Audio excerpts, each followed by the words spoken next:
Alexander Celedón. Tiene un tema de Juan muy interesante. Gracias, varón. Muy buenos días, hermanos. Vamos a esperar a que terminen de orar los hermanos y que nos coloquemos todos para iniciar entonces la enseñanza.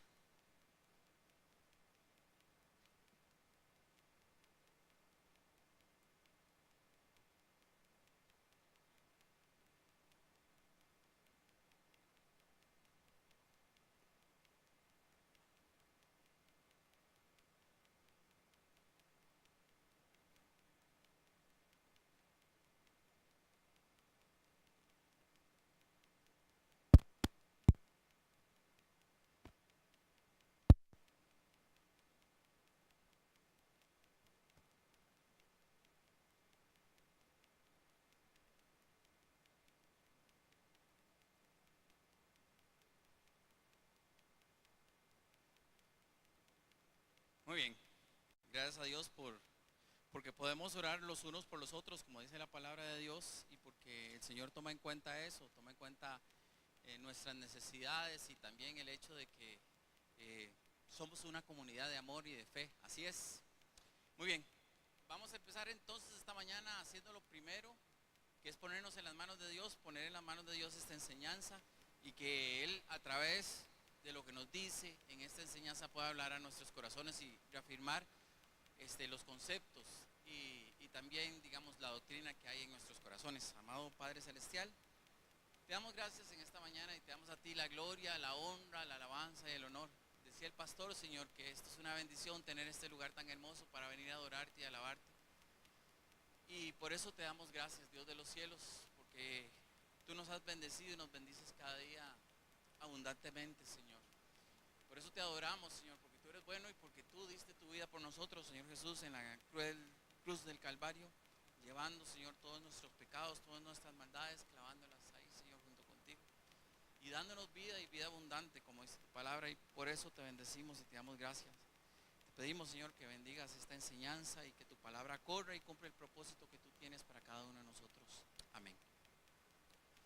Muy bien, hermanos, es el día de hoy y si Dios lo permite, si no ha venido el próximo domingo, vamos a estar hablando acerca de las epístolas primera, segunda y tercera cartas de Juan. Y para eso, primero que todo, quiero llevarlos, o quiero que vayan conmigo más bien al capítulo número 28 de Mateo, a partir del versículo 19. Yo creo que todos nos lo sabemos en todo caso, pero es bueno, digamos, que lo veamos a la luz de la palabra. Y dice así: hablando el Señor Jesús a sus discípulos en Galilea, ya había resucitado, ya estaba a punto de partir al cielo a prepararnos morada, y le dice a ellos: por tanto, id y haced discípulos a todas las naciones, bautizándolos en el nombre del Padre y del Hijo y del Espíritu Santo, enseñándoles que guarden todas las cosas que os he mandado, y he aquí yo estoy con vosotros todos los días hasta el fin del mundo. Amén. Ok, ¿y por qué entonces me refiero yo a este versículo? Bueno, porque encontramos aquí a Juan alrededor de 60 años después cumpliendo esta gran comisión. ¿De cuál Juan estamos hablando? Bueno, yo creo que todos sabemos, ¿verdad? Estamos hablando de Juan el Bautista. No, ¿verdad? Mentira. Bueno, puede ser que estuviera bautizando Juan en ese tiempo. Hablamos del apóstol Juan, al que él mismo dice que es al que Jesús amaba. Era súper cercano a Jesús. Hay algo en esto que yo pude a través de este estudio darme cuenta que no sabía. Yo no sé si algunos de ustedes lo sabían, que Juan era, digamos, el papá de Juan y de Jacobo era Zebedeo, pero su mamá era Salomé. Lo dice Mateo en su evangelio, y Salomé era prima hermana de María. Quiere decir entonces que Juan y Jacobo eran primos segundos por ahí de Jesús. O sea que aparte de que eran amigos, también eran parientes, parientes cercanos. Ok, y entonces Juan y Jacobo fueron de los primeros llamados por el Señor Jesús al ministerio. Les decía entonces que esta carta, esta epístola, como le llaman, fue escrita alrededor de los 85 y 100 años después de Cristo. con exactitud no se sabe. El género literario es el epistolatario y vamos a empezar entonces dando un trasfondo histórico. O sea, qué era lo que estaba pasando entonces con Juan, qué había hecho él alrededor de 60 años después de que el Señor Jesús había partido. Lo encontramos entonces cumpliendo aquí la gran comisión primeramente, y ya él no se encontraba en Galilea ni en Judea, sino que ya se encontraba mucho más allá. Aunque él estaba muy avanzado en edad cuando escribió esta epístola, Juan aún estaba activamente ministrando a la iglesia. Él era el único superviviente apostólico que tenía asociación íntima, habiendo sido testigo ocular con Jesús a lo largo de su ministerio terrenal, muerte y resurrección y ascensión.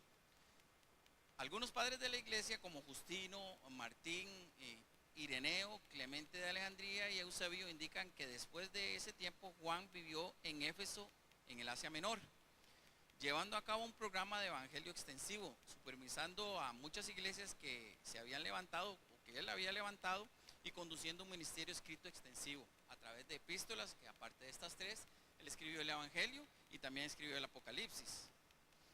Papías, un padre de la iglesia, quien tuvo contacto directo con Juan, lo describió como una voz viva que permanecía, como el último apóstol que quedaba.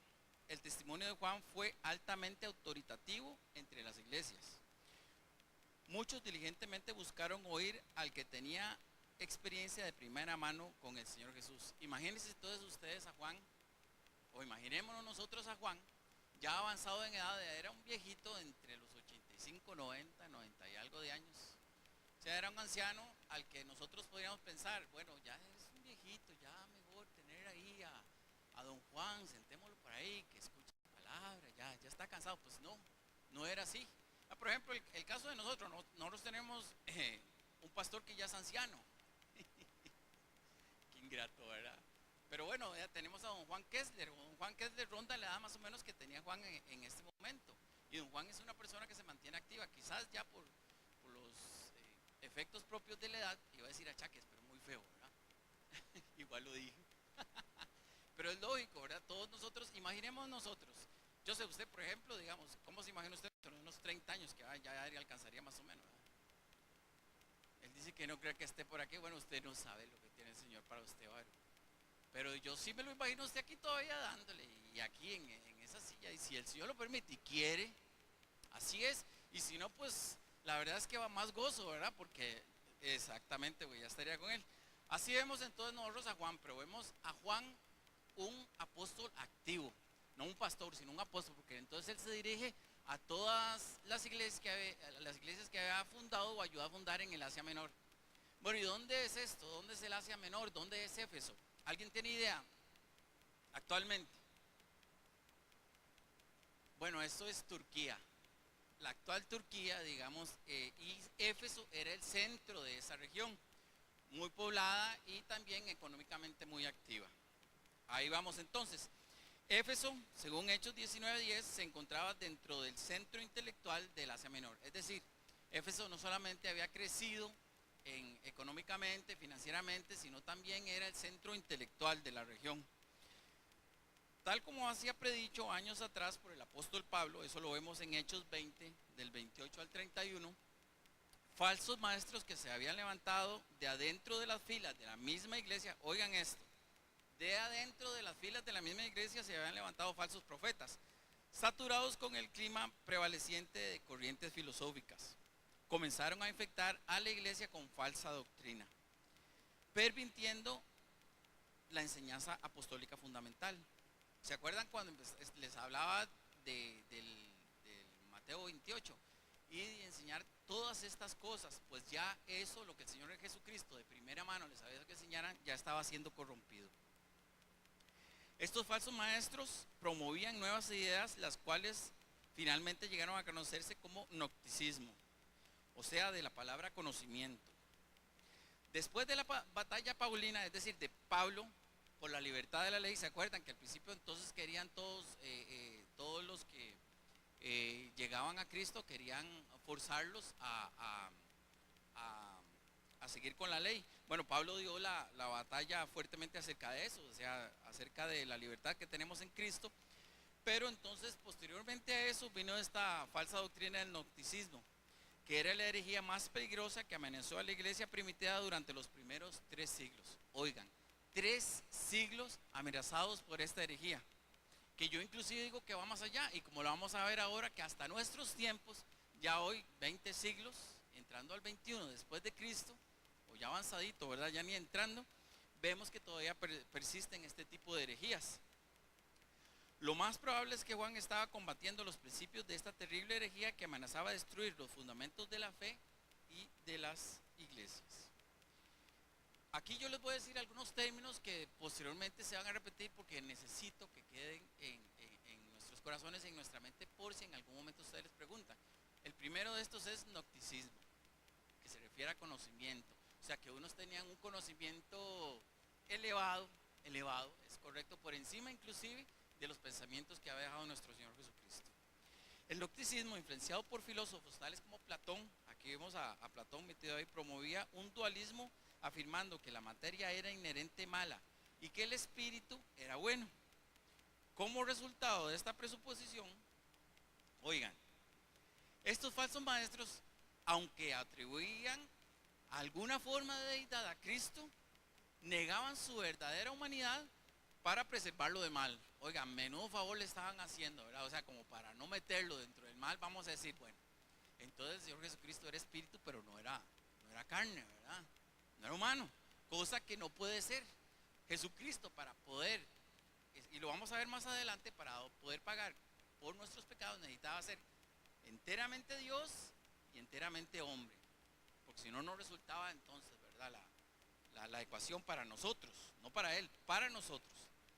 También decían tener un conocimiento elevado, una verdad más alta conocida únicamente para aquellos que estaban en cosas profundas. O sea, que eran los iniciados y tenían un conocimiento místico de la verdad que era más alto aún que las escrituras, como les mencionaba.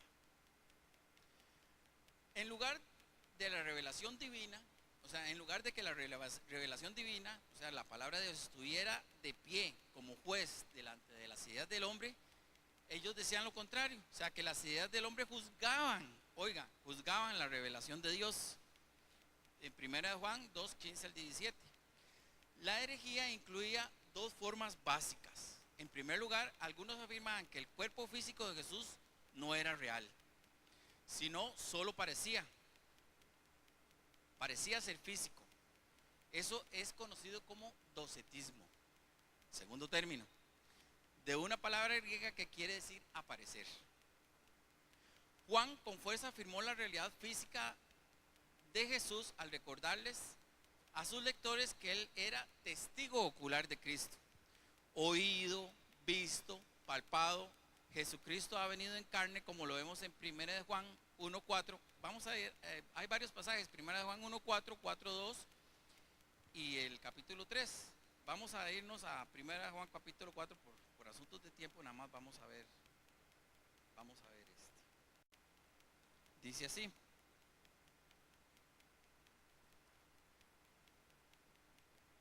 Estas hojitas son tan delgadas que ya estaba leyendo a Pedro yo. Ok, 1 de Juan 1:4. Estoy en la segunda, otra vez. Disculpe.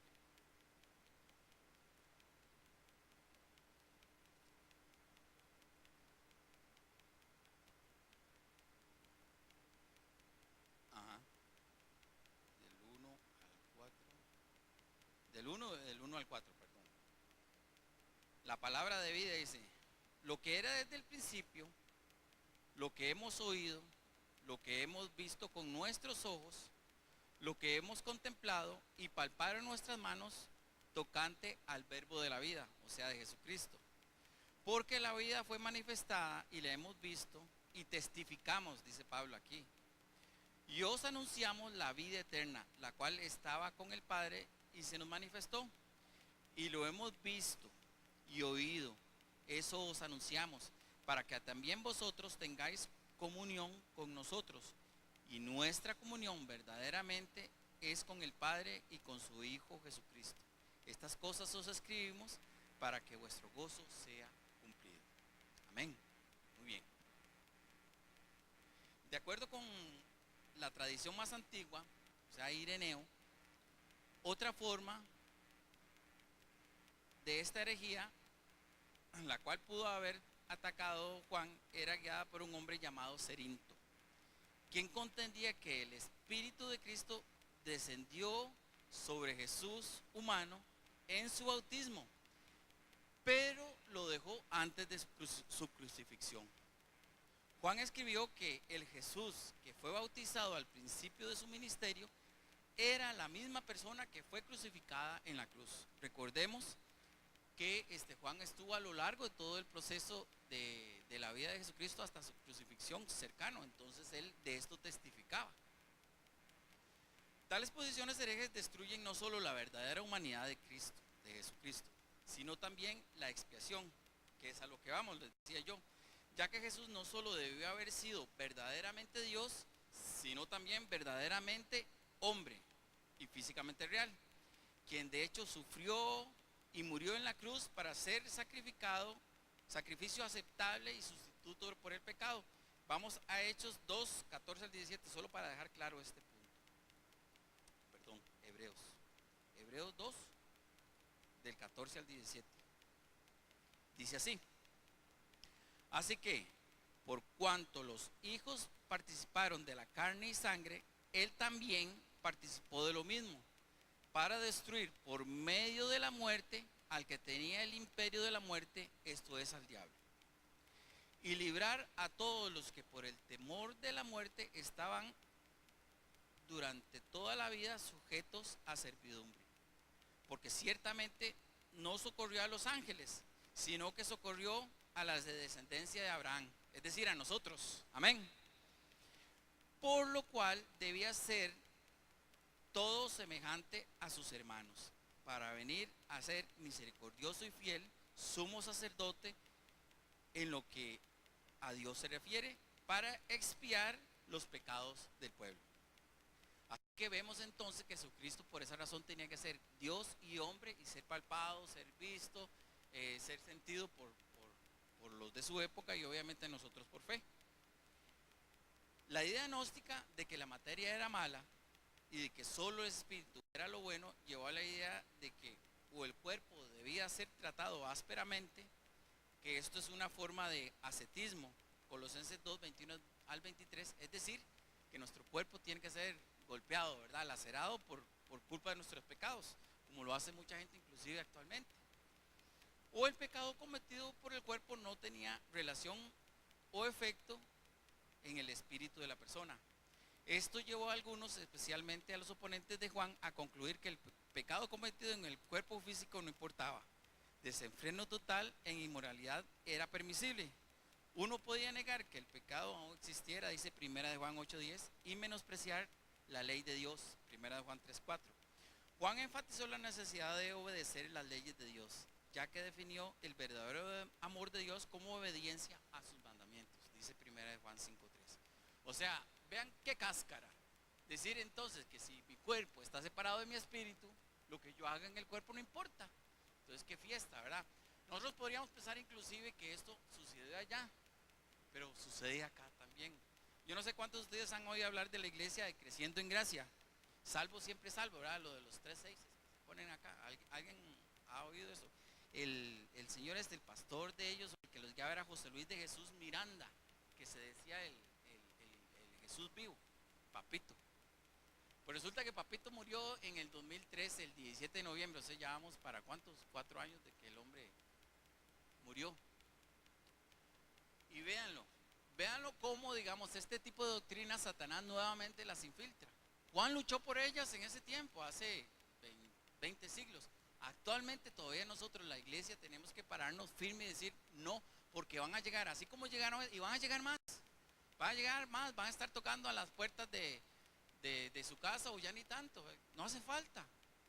Aquí en los teléfonos nos están llegando, en las diferentes redes sociales, nosotros encontramos montones encontramos completamente a diario.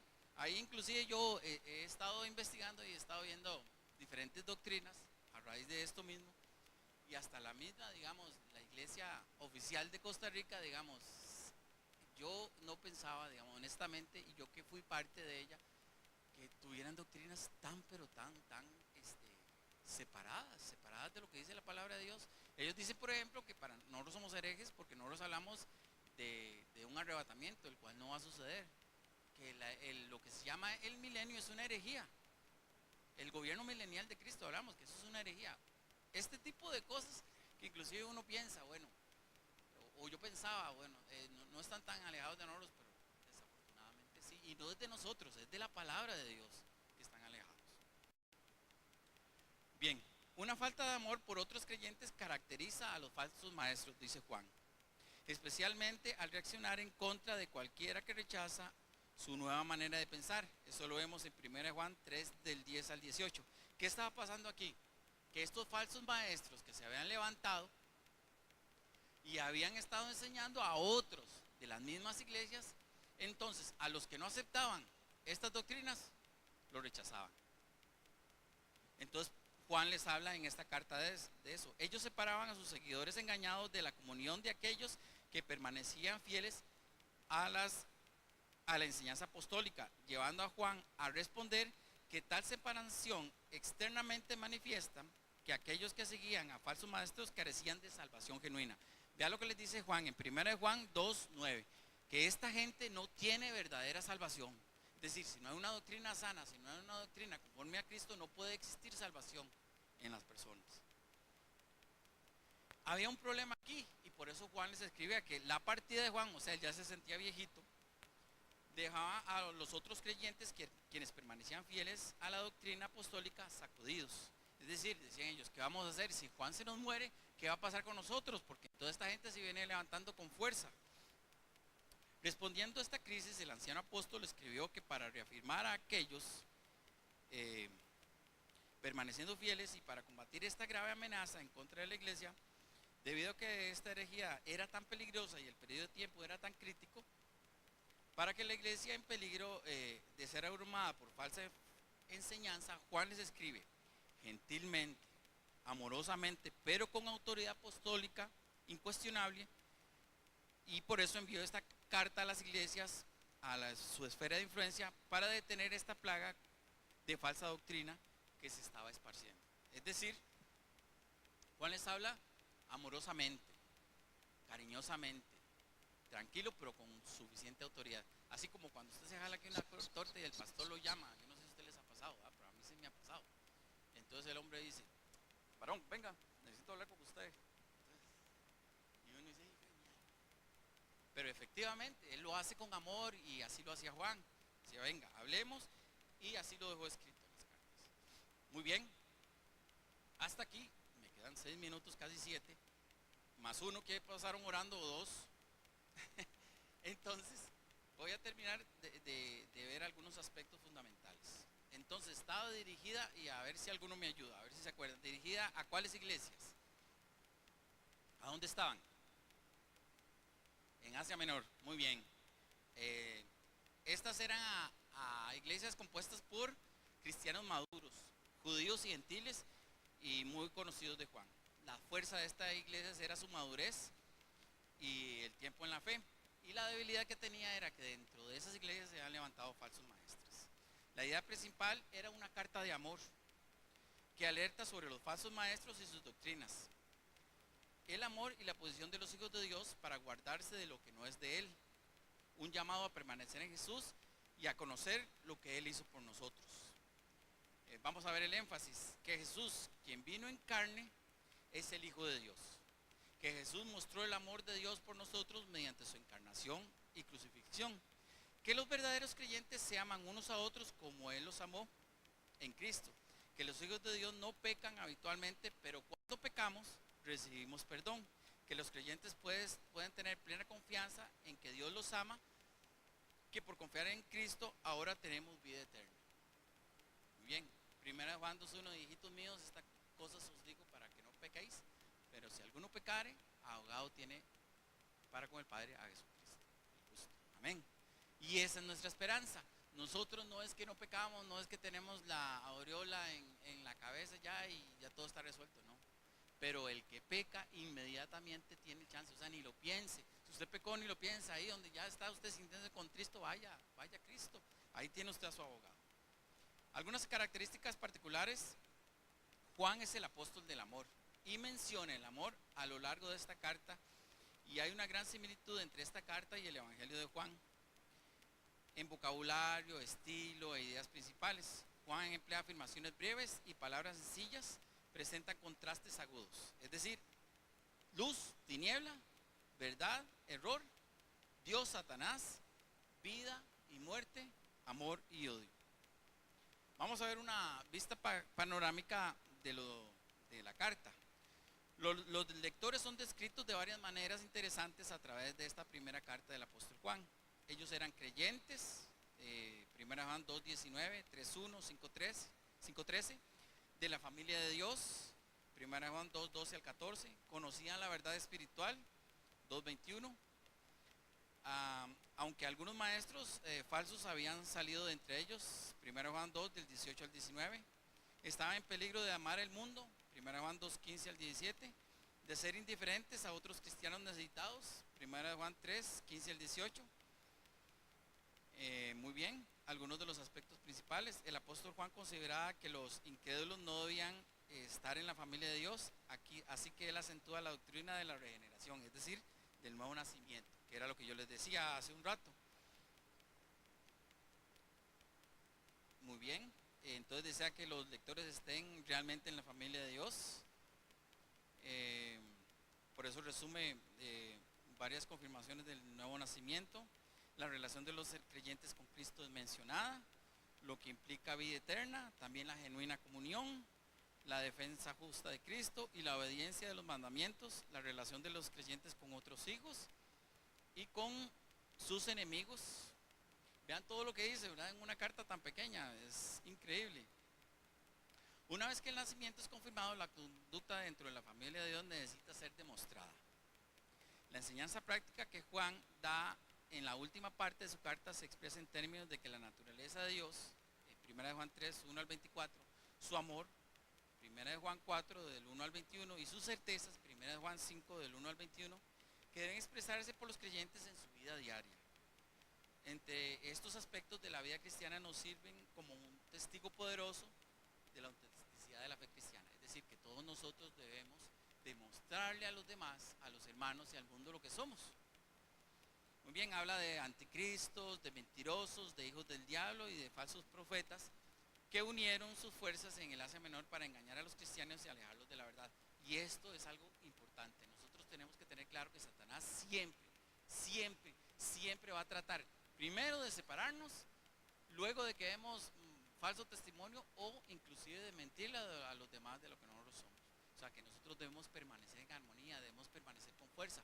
Por eso me ha agradado inclusive que el hermano que estaba orando aquí hablaba de eso, de que el Señor quitara las separaciones que hay entre nosotros, que las divisiones, los pleitos, las contiendas. Porque hemos de decirlo, hermanos. ¿Quién aquí tiene hermanos? Hermanos en la carne. Todos, ¿verdad? Creo. ¿Y quiénes se acuerdan de los pleitos que tenían con los hermanos? ¿O tuvieron? ¿O tienen? Pero uno se contenta con los hermanos, uno no se queda con los hermanos en pleito. O sea, inclusive nosotros los domingos en la tarde, mis hermanos y nosotros llegamos dando a mis papás a tomar café y nos acordamos riéndonos de los pleitos que teníamos. ¿Y te acordás que te hice esto? Sí, pero yo te hice esto otro. Pero así debe ser entre nosotros, hermanos. Vamos a pelear, lógico, no vamos a concordar en todas las cosas, pero lo importante de esto es que nos reunamos nuevamente a través del Padre como hijos que somos de Él. Muy bien, entonces para ir terminando, el día de hoy hablamos de Juan como un testigo ocular, como un testigo, dice él, de Jesucristo visto, palpado, sentido. Y lo más importante de esto es que él demuestra con sus hechos el amor que siente por Cristo, por Dios, a todos los demás y cómo los ama. San Juan en esta pequeña carta menciona 50 veces la palabra amor. Para concluir, hermanos, hubo una película hace poco que fue a ver con mi esposa que se llamaba El caso de Cristo. Yo se las quiero recomendar a ustedes. ¿Por qué? Porque si de alguna forma nosotros tenemos alguna duda de que eventualmente podría llegarnos, o o nos sale simplemente por investigación de querer conocer cómo llegaron las escrituras actualmente y qué tan ciertas son. Entonces se la recomiendo, se llama El Caso de Cristo. Esto trata de un periodista que era ateo. Él y su esposa eran ateos, se llevan bien, tienen una bonita familia, pero a raíz de una situación que vivió una de sus hijas, yo les voy a contar qué cosa, pero entonces primero llegó la muchacha al conocimiento del Señor, y entonces él se puso terrible, ¿verdad? Él no quería saber nada, ya inclusive ni de su esposa. Entonces él se propuso investigar a Jesucristo con el hecho entonces de rebatirlo, y adivinen qué pasó. Todo lo contrario, como siempre que el que investiga acerca de Jesús termina convertido. Entonces se la recomiendo, es una muy bonita película. No lo siempre tratamos, mi esposa y yo, y junto con mi hijo Alex, por lo general, de ir al cine y buscar algo bonito que ver. Esta se la recomiendo. Sí, y si no, digamos, ahí voy a ver si puedo conseguirla en el video, y ahí después se las paso. Muy bien, hermanos, entonces los espero para Dios en 8. Vamos a hacer un repaso rápido, unos 2-3 minutos de esos términos: gnosticismo, docetismo, ascetismo. Y espero verlos si Dios lo permite, y si no, pues entonces será en otra. Bendiciones.